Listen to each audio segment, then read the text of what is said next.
Olá, meus queridos alunos, muito boa noite. Vamos começar mais uma aula da nossa disciplina, né? De teoria geral do processo. Deixa eu já pegar aqui meu apontador a laser, que agora eu acostumei com isso. Acho que todo dia eu falo isso, né? Porque eu não consigo coordenar duas coisas ao mesmo tempo. Ou eu falo, eu vou lá mexer nesse negócio, nesse apontador a laser. Bom, mas enfim, né? Bom, nós então estamos falando ainda, né, sobre as garantias constitucionais, tá? Acredito que hoje a gente encerra, tá bom, esse assunto. Então, aí, né, seguindo aí o nosso checklist do que a gente já viu, né? Então, na aula anterior, né, na última aula, nós vimos aqui juiz e promotor natural, né? E da publicidade dos atos. Aliás, foi só publicidade dos atos, né? Foi um assunto mais extenso, tá? Então, a gente parou aqui. Tá, já vimos todos esses, né? Não precisa de toda a aula eu coloco aqui só para vocês não se perderem, né? Então a gente está ainda na aula das garantias constitucionais, mas, né, olha, são várias, né? Então cada dia a gente trata de uma, duas. Hoje nós vamos tratar de duas. Então nós vamos tratar dessas duas aqui, né? Então, da motivação das decisões judiciais, tá? Ou também conhecido o princípio da fundamentação das decisões judiciais. Ok? E nós vamos falar também sobre o duplo grau de jurisdição, tá bom? Então hoje nós vamos falar sobre esses dois assuntos aqui. Então, pegando aí do primeiro, né, da motivação das decisões judiciais, então ela tem como base, né, a Constituição Federal, não é o artigo 5º, mas é o artigo 93, e nós inclusive já vimos esse artigo em outras aulas, tá? Foi na aula passada, fala sobre a publicidade, deixa eu achar aqui, olha aqui, fala sobre a publicidade, tá? Mas inclusive na aula passada eu falei, né, guarda esse artigo na memória, porque nós vamos usar, e de fato, né, então tá aí o artigo de novo. Então ele tem dois desmembramentos aqui, né, então ele fala duas coisas: todos os julgamentos dos órgãos do Poder Judiciário serão públicos, tá? Isso nós vimos na aula passada da publicidade dos atos. E agora a gente vai continuar dessa vírgula para frente, tá? E fundamentadas todas as decisões sobre pena de nulidade, tá? Então, se o juiz não fundamentar a decisão, tá? O processo pode vir a ser nulo, não surte efeito, tá bom? Bom, esse aqui fala mais da aula anterior, né? Mas não vou someter do inciso, né? Vai pôr o inciso todo, né? Bom, galera, então é isso, tá? Então vamos dar continuidade. Então então essa aqui é a base legal, tá? Então é o mesmo artigo que fala sobre duas coisas, tá? Vocês veem como que é extenso estudar isso, né? Então você vê um artigo, você faz um desmembramento aí, né? Ferrenho. Quanta coisa dá para falar, né? Sobre um artigo só, aliás, sobre um inciso, né? De lei. Tá, esse aqui é o 9, tá? Então antes dele teve 8 aí incisos, e olha lá se não tem mais, que eu não olhei se para aqui esse artigo 93. Então vamos lá, né? Então o que quer dizer esse negócio? Gente, o juiz, ele vai decidir a causa, tá? Ele vai decidir. Então ele tem livre-arbítrio para decidir, tá? Se ele vai inocentar, se ele vai sentenciar, se a pessoa é culpada, se a pessoa é inocente, tá? Ele vai lá instituir uma multa, ele vai decidir o valor da multa, tá? Então ele vai decidir, tá? Ele tem livre-arbítrio para fazer isso, tá? Ele tem. Só que, tá? E tem um porém aí. Então essa decisão deve estar, no entanto, motivada. Tem que ser motivada, tá? Então o juiz escreverá, vai lá na sentença do juiz, tá? Então, sentença do juiz são páginas e páginas, tá, gente? Não é só ele bater o martelinho na mesa lá, igual vocês veem em filme, né? E inocente, né? E culpado, tal. Tantos anos de prisão, tal. Não é só isso, não. Tá? Isso daí é o final da sentença, né? Quando ele profere realmente a decisão. Mas antes disso, ele tem que fundamentar, tá? Quais são os fatos e fundamentos que o levaram a tomar aquela decisão. Tá? Indicando qual raciocínio ele usou naquele caso. Tá bom? Então, vamos lá. Ele teve a inicial, teve a contestação, então ele ouviu todas as testemunhas, ouviu as partes, então ouviu os advogados, né? Teve todo o trâmite do processo, tudo certinho, tudo bonitinho, né? E Tá, né? Depois que todo mundo falou tudo isso, né? Então o que foi, né? Que motivou o juiz a tomar então a decisão de prolatar aquela sentença, tá? Essa garantia é importante não apenas para impedir que o juiz tome uma decisão prematura, tá? Então o juiz está lá sobrecarregado de processo, né? E ele quer despachar logo, né? Resolver logo a vida dele, porque ele tem muito serviço para fazer. Bate o olho lá, tá, né? Profere lá a sentença, tá? Não, então não é assim, né? Então isso aqui é uma forma de fazer com que o juiz pelo menos tenha dado uma lida aí no processo, né? Para ver então o que pede, quais são os artigos, né? Qual que é a fundamentação legal que usaram, quais são os fatos que apresentaram, tá? Então isso daqui é uma medida já que faz, né, com que o juiz prolate uma sentença mais consciente, mais elaborada, que realmente teve contato com o processo, mas também para demonstrar se em algum ponto de sua orientação, tá, no processo houve uma falha, um equívoco. Tá? Então vamos lá, esse aqui agora já pegando o gancho, olha aqui, da decisão do juiz cabe recurso. Esse aqui então é pegando o gancho já da próxima garantia que nós vamos ver. Então esse embasamento do juiz é importante, eu continuo fazendo o gesto aqui na frente do slide. Esse embasamento do juiz é importante por causa disso. Você recorre, tá, da decisão do juiz. Aí você vai ler lá, né, que quer que o juiz, se o juiz não justificou nada, tá, o juiz condenou lá a pagar a hora extra, né, vamos falar que é uma justiça trabalhista. Na motivação dele, ele não fala nada de hora extra, chega lá no final ele sentencia, né, pagar X horas extra. Peraí, mas essa, né, ele impôs isso aqui com base no que, né? Aí às vezes a parte nem pediu hora extra, ele tá dando lá, né? Então isso é uma sentença extra petita, né? A pessoa nem pediu, ele tá concedendo às vezes, né? Tem que ver lá então, né, que quer que ele se embasou para conceder isso, tá? Porque depois na hora da pessoa recorrer, né, fazer o recurso, é isso que a gente vai olhar. Tá? A gente olha a sentença do juiz e localiza lá onde que está a falha, ou onde que o juiz deixou de explicar alguma coisa. Então, às vezes no processo, gente, não tem um pedido ou dois, tá? Tem vários pedidos, vários.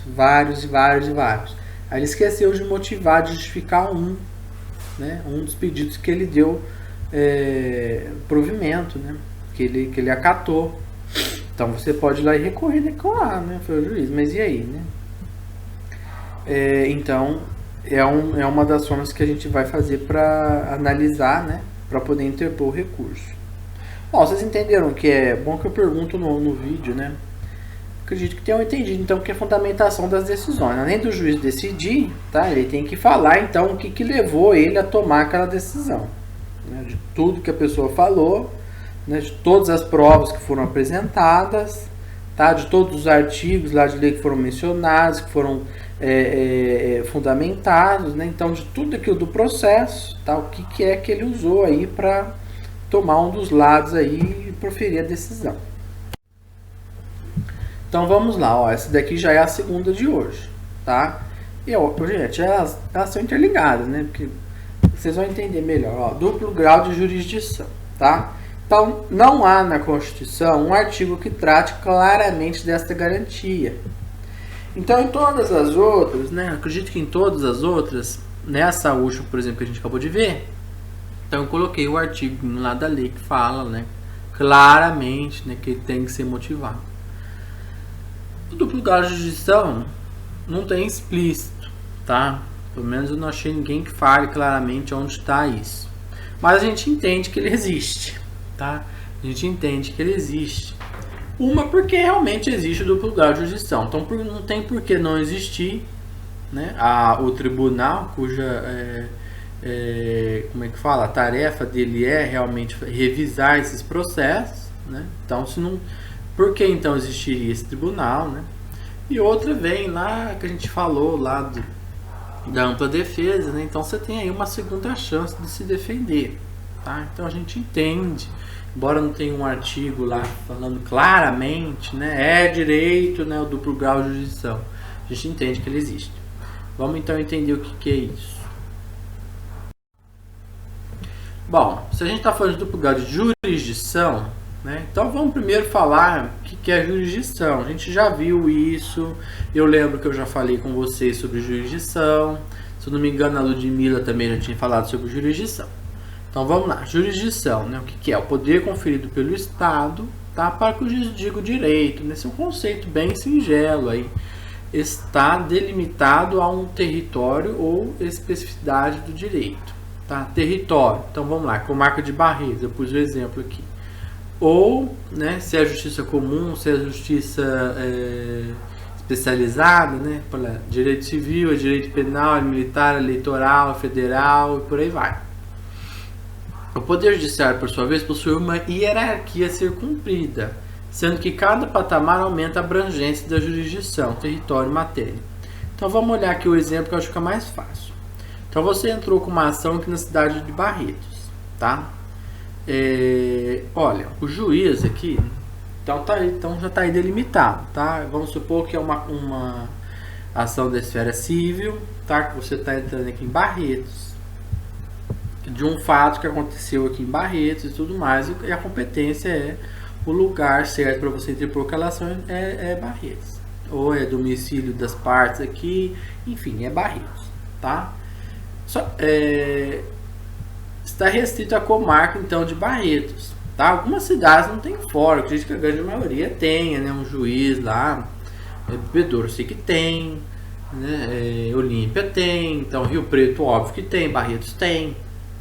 A Colômbia, por exemplo, já é uma cidade menor, já não sei, acredito que não tenha, né? Ela pertence a alguma comarca. Só que a cidade de Barretos está dentro do estado de São Paulo, tá? Então vamos lá. Então aqui está Barretos, em volta a todo o estado de São Paulo, tá? Então o juiz de Barretos ele é competente para ajuizar ações aqui na comarca de Barretos.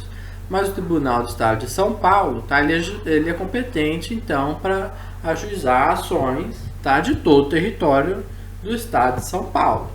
Tá, então vocês veem que tem uma jurisdição aí dentro da outra, né? Então vamos lá, que fica mais fácil então de entender, né?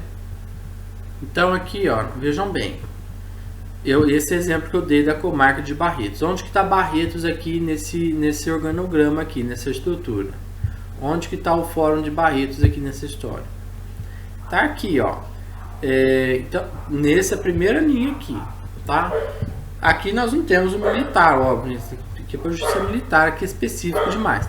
Então esses dois primeiros aqui são chamados de justiça comum, tá? E esses daqui são chamados de justiça especializada, tá? Então vamos lá. Direito civil e direito penal tá aqui dentro, tá? São juízes de direito. Aqui é tanto a esfera civil quanto a esfera penal, ok? Aí aqui nós temos os juízes federais. Temos vara federal aqui em Barretos? Sim, nós temos uma vara federal aqui em Barretos. Essa daqui já é mais difícil a cidade que possui uma vara federal, tá? Então aqui em Barretos nós temos. Nas cidades do entorno que não tem, então foram competentes aqui em Barretos. Ok? E aqui, ó, temos vara do trabalho aqui em Barretos? Sim, temos, tá? Eleitoral, eu acho que eleitoral, na verdade, nomeia um juiz aqui para vir aqui para essa vara eleitoral quando tem eleição, tá? Nos anos que não tem eleição, né? Então não tem, acho que isso aqui é temporário, né? Ele ocupa essa função aqui em transitoriedade, temporária. Os militares não temos aqui em Barretos, mas o que eu quero dizer para vocês é o seguinte, tá? Esse daqui seria o primeiro grau de jurisdição, tá? Então você entrou com a ação aqui, esse aqui é o primeiro grau, tá? Essa segunda linha aqui, aí essa aqui seria então o segundo grau de jurisdição, tá? Então vocês notam que já é um tribunal de justiça, tribunal regional federal, tribunal regional do trabalho, tá? E em São Paulo nós temos uma peculiaridade aqui, né? Porque nós temos dois tribunais. Então nós temos um TRT em Campinas, tá? Que cuida de todos os processos do interior de São Paulo, e nós temos um TRT na capital que cuida de todos os processos de São Paulo e do litoral, tá? Nos outros estados eu acredito que seja um por estado. Então aqui no estado de São Paulo nós temos dois, tá? E o Tribunal Regional Eleitoral também é a mesma coisa. Então esse daqui seria o segundo grau de jurisdição. É quando a pessoa fala que vai recorrer. Então o juiz aqui prolatou uma sentença, tá? Aí as partes, então, uma das partes pelo menos não estava de acordo com a sentença do juiz, né? E aí fica por isso mesmo? Não, você tem uma segunda oportunidade aqui, você tenta vir para o Tribunal de Justiça. Só tem um porém, né, galera? Vocês veem que vai afunilando a coisa aqui, né? Então, por exemplo, esse daqui várias cidades têm. Não sei nem dizer para vocês quantos, tá? Eu já disse que aqui está civil e penal no mesmo quadrinho aqui, né? Mas enfim, esse aqui tem mais, né? Esse daqui já é um por estado, tá? Esse daqui já é um no país, esse aqui também já é um por país. Então, à medida que você vai subindo o negócio, vai afunilando, tá?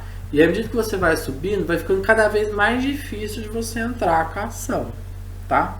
Porque existe um fator limitante, né, gente? Se aqui embaixo já está sobrecarregado de processos, vocês imaginam aqui para cima, tá? Então aqui nós temos mais juízes do que aqui nós temos de desembargadores e do que aqui nós temos de ministros, tá? Este aqui então, que é um para o país todo, tá? O STF só julga ações aí da Constituição, tá? E se for direito, matéria de direito. Matéria de fato, nenhum desses dois julga. Então, à medida que você vai subindo, vai ficando mais difícil de você conseguir entrar com a ação, tá? Mas existe a possibilidade, no mínimo, de você tentar aqui, tá? Mas ainda assim, o advogado tem que ser um advogado de boa técnica, tá? Porque se o tribunal não reconhecer que ele tem requisitos para entrar com a ação, ele já nega a ação, já nem visualiza nada. Então vamos lá, né? Isso aqui então é uma outra nomenclatura. Em vez de primeiro grau, segundo grau, vai ser primeira instância, segunda instância. A mesma coisa. Então a primeira instância era aquela primeira linha lá, a base da pirâmide, tá? São os juizados, tá? São os juízes, eles tomam decisões monocráticas. O que quer dizer decisão monocrática? Apenas uma pessoa decide aquilo lá e prolata a sentença, tá? Qual que é a diferença de juizado para tribunal? Tá? Então todo mundo lembra do tribunal do júri? O tribunal do júri tem várias pessoas ali para decidir se a pessoa é inocente ou é culpada, né? Inclusive membros da sociedade. Nós temos um juiz ali, né? Lá. Enfim, mas o que eu estou querendo dizer para vocês é o seguinte: tribunais, tá? Tribunais já é uma decisão colegiada, então você já imagina que tem mais de uma pessoa, tá? No caso, tá? Uma pessoa que pertence ao tribunal, ele não é chamado de juiz. Juiz é só aqui na primeira instância. Aqui na segunda instância já é um desembargador, tá? E depois lá os superiores tribunais, aí já são ministros, tá? Então tem ministro do STJ, ministro do STF, tá? E esse pessoal já são ministros. Então cuidado aí com as nomenclaturas. Então vamos lá, continuando agora, nós vamos falar do duplo grau de jurisdição. Então da sentença o juiz cabe recurso, tá? O órgão acima dele, é aquele lá da pirâmide. Então se você está lá na justiça, por exemplo, trabalhista, quem que vem acima dele? O TRT, né? Então seguindo aquele esquema lá do slide anterior.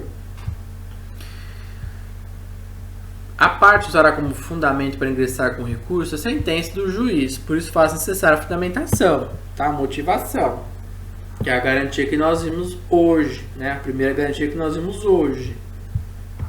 Então o advogado vai ler toda a sentença do juiz lá e procurar alguma falha ali, alguma omissão, tá? Alguma coisa que ele deixou de falar, tá? Uma coisa que ficou confusa ali, tá?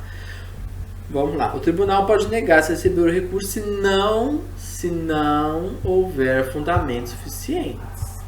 Tá? Aquilo que eu falei para vocês. À medida que vocês vão subindo naquela pirâmide, naquele organograma, vai ficando mais difícil você interpor recurso. Tá? Então, por exemplo, olha, a sentença do juiz ficou perfeita. Tá? Ficou perfeito. Exemplo, isso. Ficou perfeito. O juiz falou tudo muito bem, tudo bonito, tudo. Só que a parte não se conforma de ter perdido, tá? Mas não tem do que recorrer. Perdeu, felizmente. Tá? Agora, se é um erro do juiz, errou na hora de proferir a sentença, aí isso já é uma outra coisa. Aí sim você pode interpor recurso. Mas interpor só por interpor, né? Aí pode ser que o tribunal negue. Tá? Inclusive, os advogados têm que ser muito honestos com seus clientes, né? Falar, olha, disso daqui não cabe mais recurso, tá? Ou então ele fala, nós podemos tentar então um recurso junto ao tribunal, né? Vamos tentar então recorrer, porque realmente eu acho que o juiz errou, né, em tal ponto. Aí então a pessoa tenta. Agora, se não tiver fundamento, gente, aí nem adianta, tá? Não sobe. A gente fala que não sobe o tribunal. O tribunal reformará a sentença. Então vamos assumir então que você mandou lá o recurso, ele foi aceito, tá? Foi julgado lá por 3 desembargadores, tá? E esses 3 desembargadores então eles decidem 2 coisas. Ou eles reformam a sentença, tá? Não, realmente o juiz ali, né, viajou na maionese, né? Não sei o que aconteceu com o juiz. Vai lá e reforma a sentença do juiz. Tá? Então a parte que entrou, no caso, ganhou, né? Ou mantém a decisão.